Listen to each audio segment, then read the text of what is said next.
wondering how I got into this mix. Mind playing tricks and I'm fiending for a fix. Habits overriding, imploding into explosion. Tapering away like ocean coastal erosion. Welcome to the Conscious Resistance Weekly News Wrap-Up. My name is Derek Bros. You are listening to the Conscious Resistance Network. Today is March 29th, 2015. Hope you guys are doing great. It's another beautiful day here in Houston. The spring has officially sprung. Lots going on in the city. Children are out playing. People are out protesting. Birds are chirping. Plants are being planted. People are falling in love. All kinds of things going on. There are also some far more disturbing things happening in our world, and that's what we're going to cover today. We're going to cover, as always, my top stories written throughout this week. I write about 35 to 40 stories a week for the Anti-Media, the Liberty Beat, benswan.com, and also do work for the ConsciousResistance.com and occasionally the Houston Freethinkers. So every week we go over the most important of that news. You can find all of that at derekbros.contently.com, contently.com, has all my articles plugged in there from all the various sources I write for. And beginning this coming week, I will officially be working with Mint Press News as a freelancer, and I should have 3 articles coming out this week. This month. They're gonna be long form pieces. The first one will focus on everything I know about StingRay cell phone surveillance and likely some new information that I haven't revealed anywhere else. So look out for that. Yeah, so every week I want to go over what I think is the most important, and we do this over the weekend.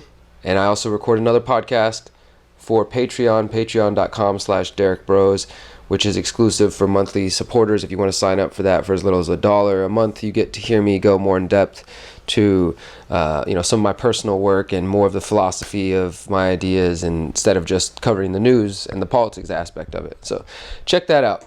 Also, be sure to follow the Conscious Resistance Network at the Conscious Resistance Network on Facebook, on Twitter at the Conscious RN, on YouTube, youtube.com/conscious resistance, just conscious resistance.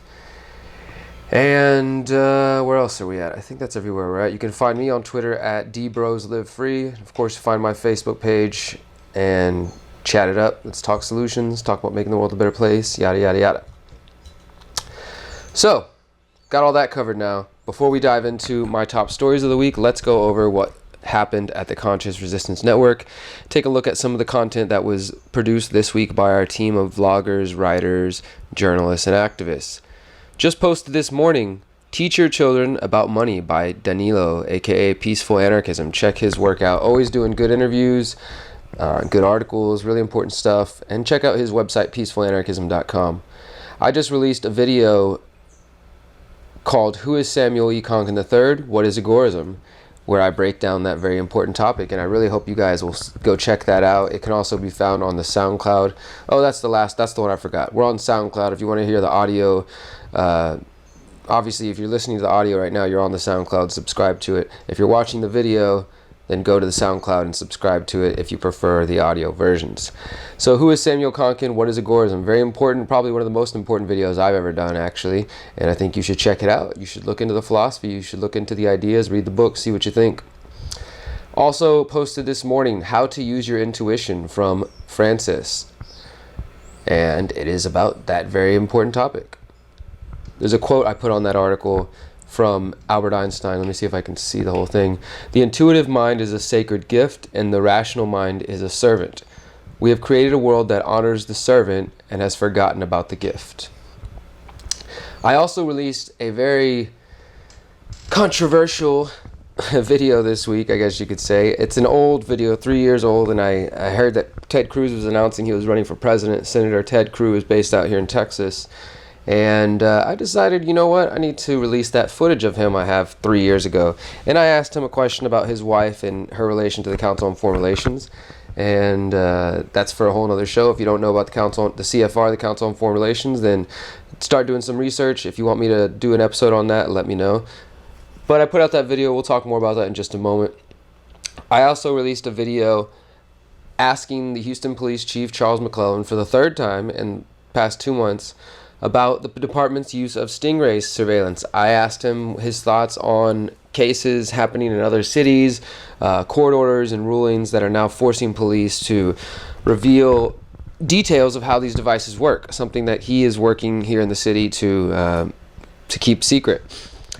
And there was definitely some aggression towards me. Let me fill you guys in on this. So this is the third time in 2 months that I've gone to these events.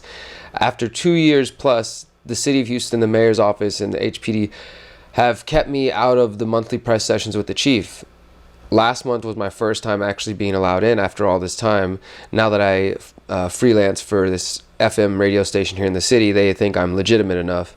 And so whatever, I don't agree with their policies. I'm still trying to fight that in another battle, but I figure while I have access in there, I'm going to go in there and ask the tough questions that none of these other news media seem willing to do. They all just go in there and let him give his bullshit speech and then ask a couple of softball questions, and he's like, okay, thank you guys, have a nice day, and that's it. And if there's not somebody like me asking questions, then nothing gets asked and nothing gets exposed, and it's important for us to do that. So that's what I did, and I did that last month. Last month, actually, I saw the chief happened to attend this other meeting organized by the Society for Professional Journalists, with the chief was in attendance. I asked him the question that day, and then the very next day was the press session, so I asked him 2 days in a row about the StingRays.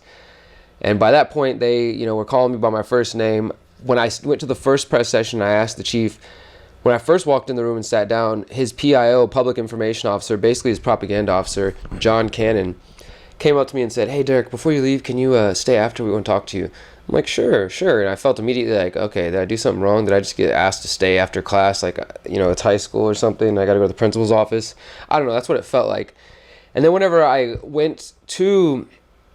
actually went and met up with a guy after I asked the chief the question, in which you could tell the chief was obviously uncomfortable from my question, John Cannon came to talk to me for 10 or 15 minutes and basically said he wasn't telling me how to do my job, and he wanted to let me know he was a journalist and he'd worked in this field. But, when I put up videos that say chief denies use of StingRay surveillance, that's not really accurate. He was telling me the chief didn't deny it. He just didn't deny or confirm. And, we did this whole roundabout, and he just said, as long as you're respectful and you do these things, and, you're going to be welcome here. And it felt like I was sort of being patted on the back, like, you're welcome to the club, but you better play by our rules, right? So that was kind of interesting. And then just this past Thursday, I go for the third time to ask the chief for this second press session that I've been able to attend. And I thought, okay, I'm going to ask him about StingRays at least one more time. I've been filing open records requests, so the least that I could do is put pressure on him while filing through that legal way. And at this point, I really need legal defense, which I'm working on to take this any further. I can only ask him so many times before they're just going to stop answering completely, and I can only get so much information without having to, unfortunately, play their game and sue them. But I asked the chief his thoughts on these other cities, Erie County, New York, where the New York State Supreme Court judge ruled that the sheriff's department has to reveal documents. Charlotte, North Carolina Police Department, where the same thing happened, and those details just got released yesterday. I'll be writing about that shortly. And the state of Florida, who was forced to release documents after the ACLU sued. So I asked the chief about this. He didn't want to talk about it. He said, Derek, I already gave you an answer, blah, blah, blah. Watch the video. You'll see his exact answer. But let me tell you what you're not going to see on the video. Afterwards, as I was leaving, John Cannon asked me again and said, he goes, Derek, you got 2 minutes? I just need to talk to you now. I was like, yeah, I have another meeting, but sure, I can wait for a minute. And he starts grilling me, basically. And, you ever talk to somebody, you can tell they're flustered, they're extremely frustrated, like they're just, they're breathing heavily, he was literally shaking, and he was just so frustrated. He's like, you keep posting online and writing articles and just saying that the chief's denying things, and I don't know, what you're trying to do here, but he didn't deny anything, and it was just obvious he was frustrated. And I really only put that on one video. It's not in a bunch of places, and I stand by the denial. And this is what I told him. I said, look, I only put that in one place, although I do stand by my use of it. Now, if I was to get some completely objective person here and to show them that I have records, documents that show that the city of Houston, the police department, made a contract with Harris Corp for the use of these StingRay tools, and then to show them the chief's response, which was basically like, I can't confirm or deny that, I don't know where you heard that, and kind of laugh it off, they would call him a liar, because he is lying. So I'm not going to play that game. And I told John Cannon, and you're listening, John Cannon and buddies at HPD who I know watch and look at and listen to my work, I'm not going to play that game. okay?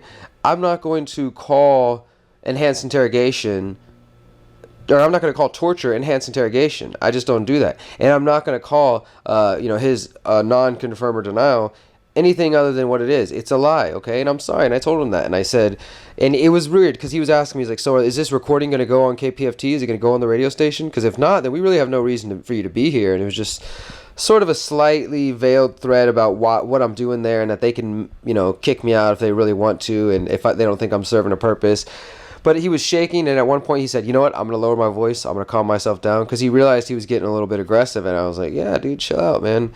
And he's like, I'm not trying to tell you how to do your job. I just want you to know that I was a journalist before. I know the kind of stuff you got to deal with. I'm just saying, if you want to have integrity, if you want to be respectful, if you want to be a good journalist, then play by our rules. And for the record, I don't think I did anything wrong. The chief is lying, and that's all there is to it. You know what? Just say it. Yes, we have these tools, but our contract binds us from talking about them. That's all. At least that's not a fucking lie. Alright, I've ranted enough. One last video that I put out this week for the website. Derek on the Road, reclaimed community art space in Las Vegas. Definitely check this one out. I recommend it. I recommend all of our content, but I recommend this one for sure because it's great. I shot this last year as part of my bike tour, and if you follow the video, you can go to the playlist on our YouTube channel. You can see all of my videos from the road, including when I thought I was going to run out of water and die and starve when I was riding across Texas.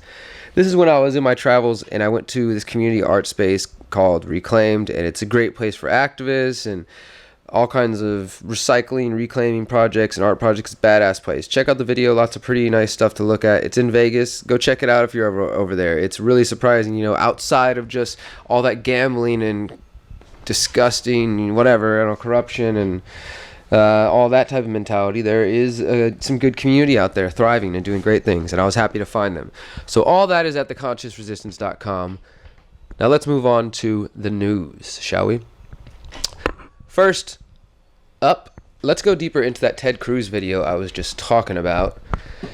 I did an article on the video for the Anti-Media, and there's pretty old Ted Cruz right there. Ted Cruz question on wife's connections to Council on Foreign Relations. I'm just going to read through this briefly for you guys, and I'd like for you to go watch the video, which can be found on the YouTube channel. Senator Ted Cruz has officially thrown his hat into the ring for the 2016 presidency. Cruz is often lauded as a hero by conservatives, Tea Party supporters, and even some libertarians. That's Big L, who believe his rhetoric about reducing the federal government and stopping Obama. Despite Cruz's current position as presidential candidate, he has not always been the darling of the right wing. In 2012, Ted Cruz was running for his Senate position and attended a straw poll in Texas to build support for his campaign. And it was at this time when I had the opportunity to question him on his wife's connections to the Council on Foreign Relations. And I include a nice little nifty map so you can see all the different organizations and people who are connected to the Council on Foreign Relations. And as Anti-Media reported earlier in the week, there are several other reasons to question Cruz's intentions. Many self-proclaimed conservatives, especially from the Tea Party base, have applauded the idea of a Ted Cruz candidacy. However, it seems that the Tea Party no longer opposes corporate collusion, considering that Cruz's wife works for the primary corporation responsible for the wholesale purchasing of America's electoral system, Goldman Sachs.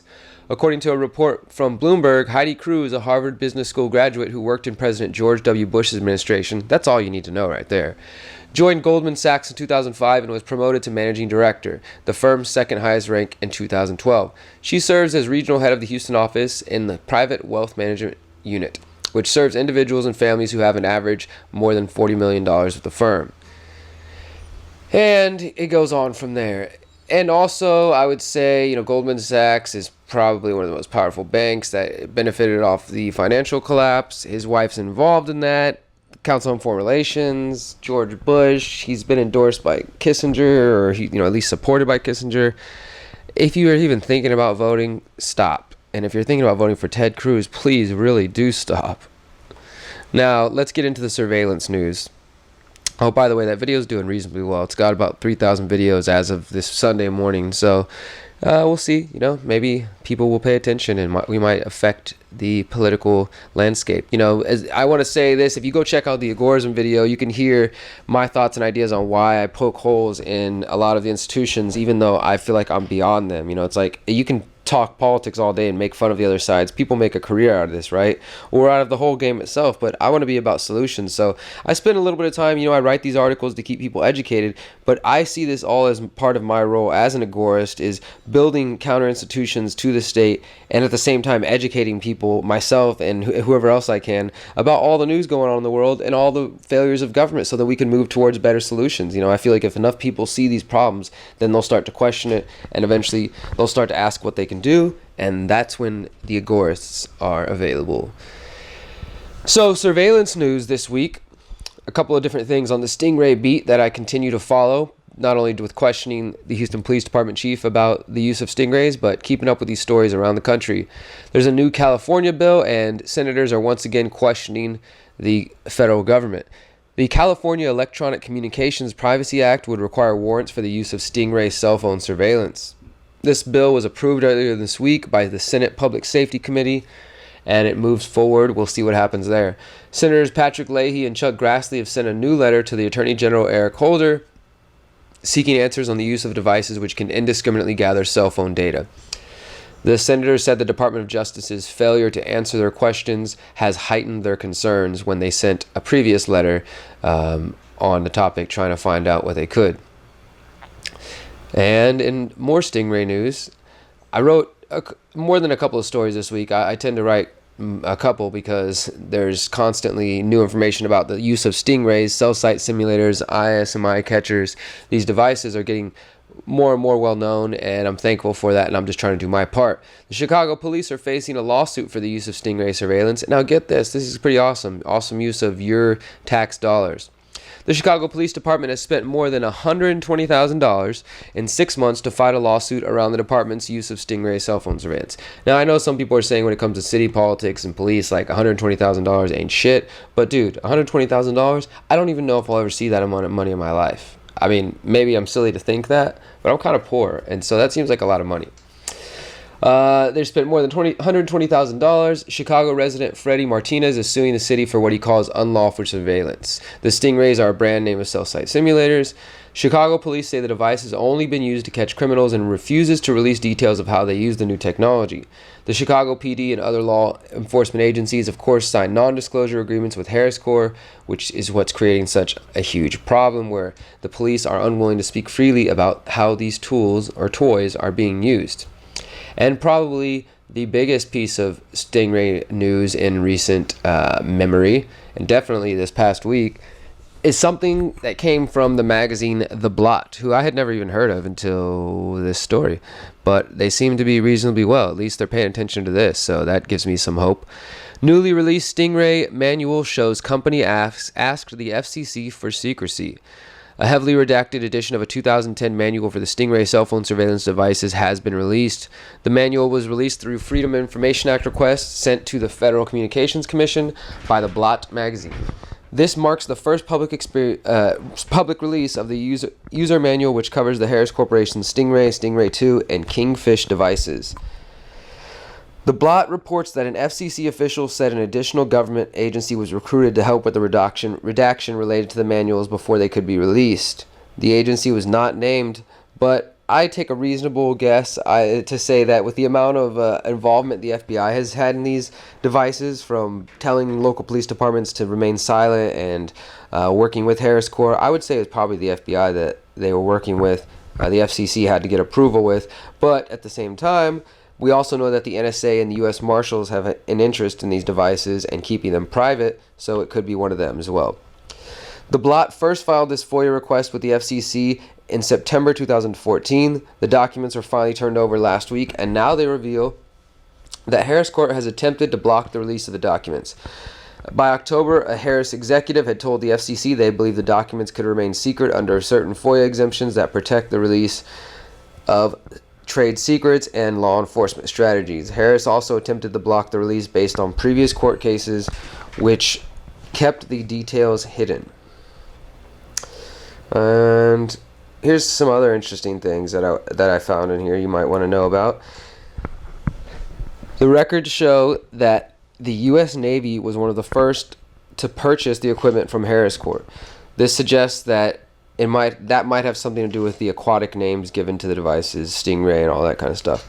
Sources familiar with the 2010 application told the Blot that the company had received authorization from FCC several years before to manufacture and sell the devices specifically as an anti-terrorism tool, and that its application to the FCC's Office of Engineering and Technology was intended to expand the authorization so that the police could legally use the devices beyond terrorism.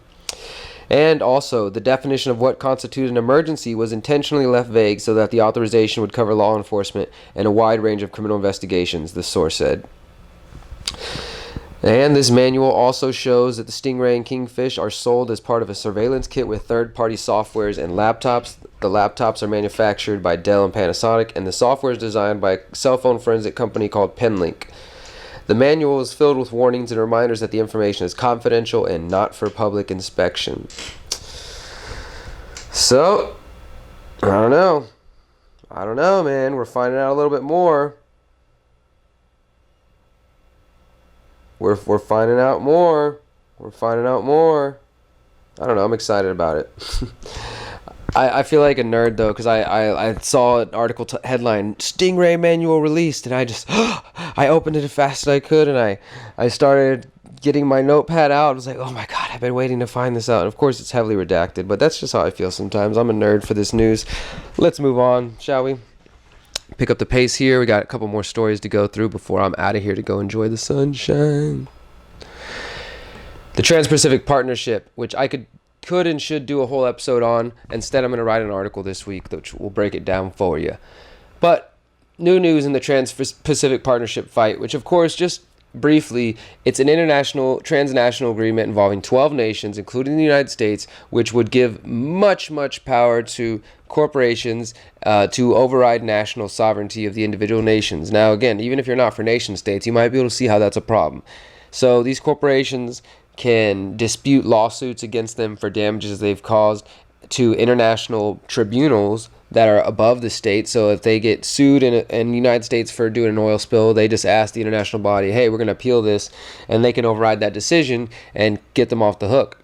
And at the same time, it's just going to create an economic situation where most of the countries will probably suffer, or at least those involved are going to suffer in some ways. And we're sort of walking in the dark here. Most of the documents and the information has been secret because they only want to meet in private, and Congress is trying to fast track it, which just means that they're trying to hurry the hell up and get this thing finished without any proper debate, which usually means it's bad for people. This is probably going to be one of the last things that President Obama does while he's in office. It's expected to be a vote as early as this month, April, or by June. The fight against the TPP continues as a possible April vote nears. They are working out the final details of this agreement, which will affect 40% of the global economy.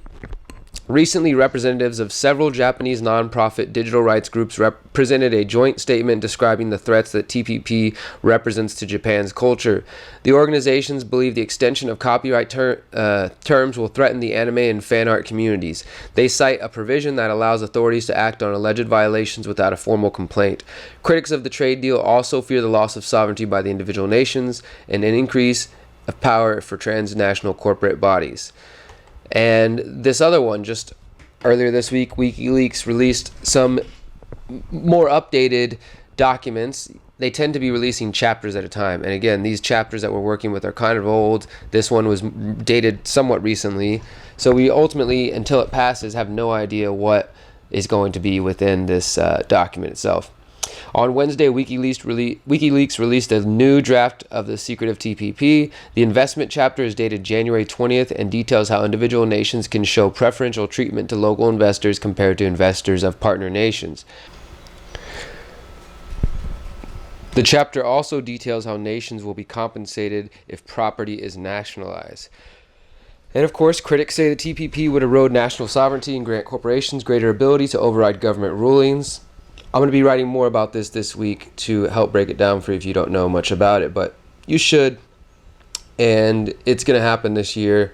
It's going to affect life in America and these other nations, and thus nations around the world. So hopefully people pay attention to it. Can you call somebody? Can you ask them to email them and ask them not to do it? Protest against it? I don't know, dude. I've been hearing about the TPP for 3 years, and It's continued to march along. This may be one of those things, one of the all more reasons we need to invest in counter economies and the peer-to-peer solutions economy, alternative ideas to do business outside of the purview of the state, to use the internet to do business with people all around the world and break down these silly, faulty barriers that the governments are trying to create. And we're almost through here. I've got one main story I want to cover and then one little side note as far as why governments are silly. This week, the World Health Organization announced that Monsanto's Roundup, the ingredient that's featured in Roundup, probably causes cancer. Not too big of a surprise for many of us, but also a good piece of confirmation. The Cancer Research Agency of the World Health Organization has stated the world's most popular herbicide probably causes cancer in humans, as well as DNA and chromosomal damage. The International Agency for Research on Cancer, the IARC, published a report in The Lancet Oncology detailing evaluations of organophosphate pesticides and herbicides. The report concluded that there was limited evidence of carcinogenicity in humans for non-Hodgkin's lymphoma.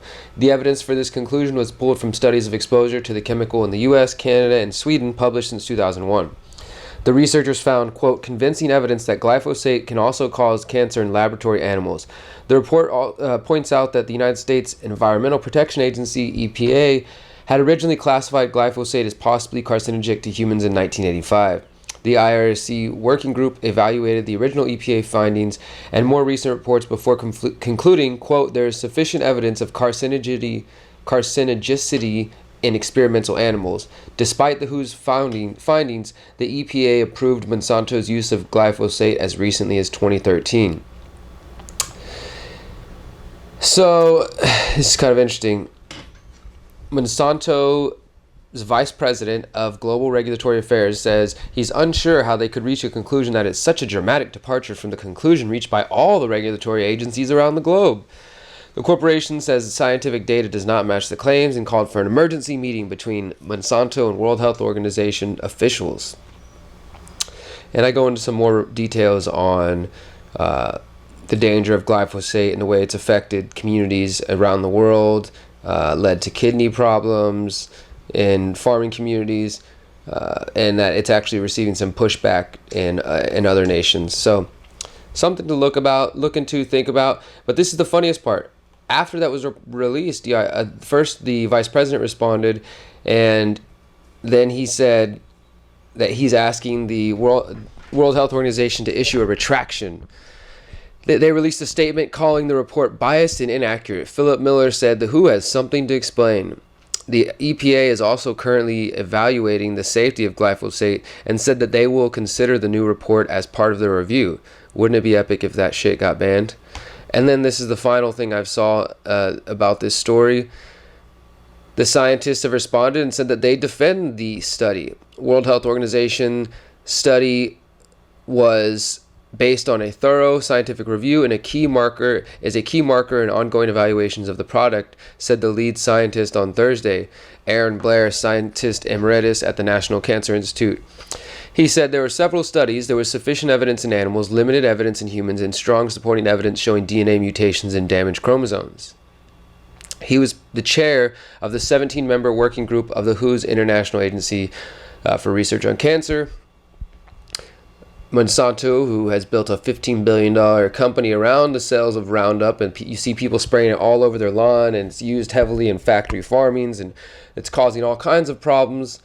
Monsanto is accusing the IRC of relying on junk science, and they're talking about possibly suing them. And but the scientists are standing by their work. This is awesome. Good stuff to see, because people like Monsanto think they have big enough weight to throw around, and they can just call someone, and they can just call on these world organizations. And obviously I don't support global government, but hey, these scientists, I don't think they're all corrupt and all working towards the end of the world through a one world government. They're just individuals who are scientists, think that they're working for some reputable organization. Maybe sometimes they participate in propaganda, other times they don't.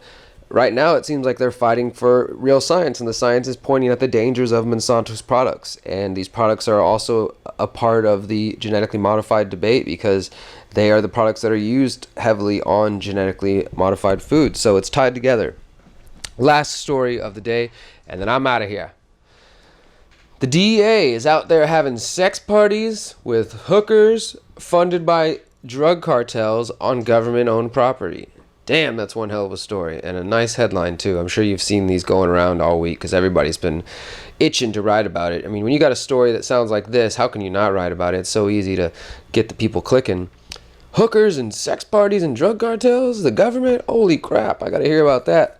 Justice Department Inspector General reports that agents of the Drug Enforcement Administration attended sex parties funded by drug cartels. The report examines the DEA's response to sexual harassment claims from 2009 to 2012. The Inspector General highlight a lack of communication and accountability among internal affairs investigators assigned to investigating misconduct allegations.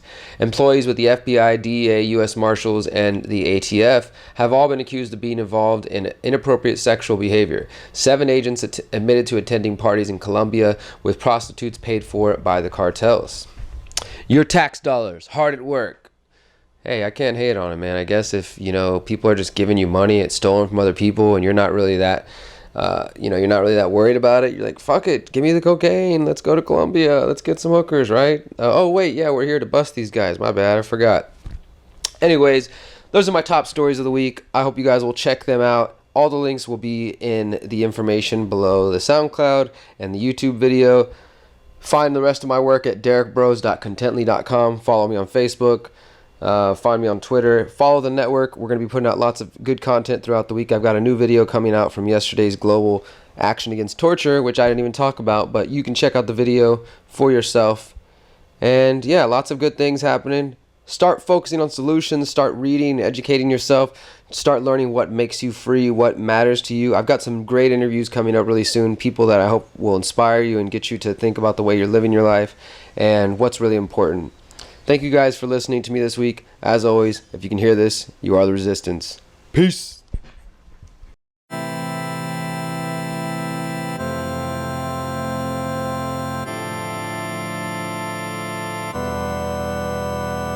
We take energy in words, then we pack it in a sentence, cymatic syllables. There's magic in phonetics. Everything is frequency, everything is sound. Light is only higher vibrations, look around. You're using the physical instruments to perceive the information and data that creates what you believe, but your senses are lying to you. We live in a hologram. It's an illusion, well, it's kinda like a sonogram. You take the images, your eyes intersect, then your brain puts it together, but this is just the effect. It's not really the truth if you're just staring at shadows in a house of mirrors thinking you're preparing for battle. It's a battle with yourself. There is no separation. I am you and you are me, and we are all of the creation. That's why it tries to divide us with countries and nations in division through religion and gender and even races. Let's go even deeper. The objects in every shape is something you perceive as separate. Is really part of your base. It's all a part of yourself, and it's right in front of your face. It's funny when you tell all your buddies we're in a matrix. Everybody's kinda schizo, 2 faces, and we're all connected more than internet or shoelaces. We are in a web and in the depths of more than 2 places. We exist in multiple planes, no need for suitcases. Parallel paradigms, infinite configurations. We're in hell but trying to rise, get intimate with other spaces. Find yourself, find your eye, focus on projections. Surprise yourself with a closer inspection of our DNA codes and how they get affected by everything we experience and how they get infected with the program, carrying a virus so destructive that you never really notice that your system is corrupted. You've got your entertainment and you feel like you're productive, so it doesn't really matter. You will do as you're instructed as you keep electing masters and complain because you trusted every story, every chapter while your life gets interrupted. I created my reality while I was dreaming, and I didn't know the purpose. I was searching for the meaning. On the surface it was seeming like a perfect summer season. I saw the light inside of me. I'm sure that was the reason these churches have you believing Jesus was a living being. The Bible's allegorical. You gotta learn to read it and not take it so literal. You're stuck in the physical. A lot of real spirituality is invisible. Doesn't mean it's not real, it means that your perception is limited at the moment. But open it for a second. Open up your chakras, open up your heart. Be compassionate to everybody, everywhere you are. Never be afraid, cause we never really die. When I was 16, I got to see the other side, but I couldn't comprehend it at the time. But as I learned about it, I knew that it would be fine. What isn't fine is the way that we think. Maybe it's the fluoride in the water we drink. Maybe it's the programming from the news and schools. Or maybe it's the lack of knowledge and the tools to use. The entire legal system is a joke. Are we insane? We've been tricked into using these copywritten legal names, accepting surety for a person which is lifeless. We have an identification crisis. Talk to an attorney about it because it's priceless. Call up Vital Statistics, ask if you have permission to use your legal name. They'll say it's legal advice. It's really just a cover up to send you on a mission, cause no attorney talks to a layman about the truth in law. I know they dress nice, well that's cute and all, but it's an illusion, y'all. Double speak confusing, y'all. Luckily looked it up to see we finally got the Rubik solved. Every country is a corporation. Corporate policies really run the operation. As it masquerades under the color of law. Assumptions, presumptions, do you know who you are? Everything is hearsay, Babylon and Babylon. Row your boat, keep afloat as you paddle on a journey through the holy sea. No, you're not alone. The yellow brick road, all roads lead to Rome. London, the Vatican, and DC are running the planet, the elite. They conquer and divide, it's the only way to do it. Plus they conjure up and hide magic spells in the music. Cause Hebrew is a magical language, and English is Hebrew backwards, so what are we saying? The spells and the words are connected to the policies. To be sure, I inspected the etymology. Black's Law Dictionary holds a few keys, but the real keys are inside both you and me.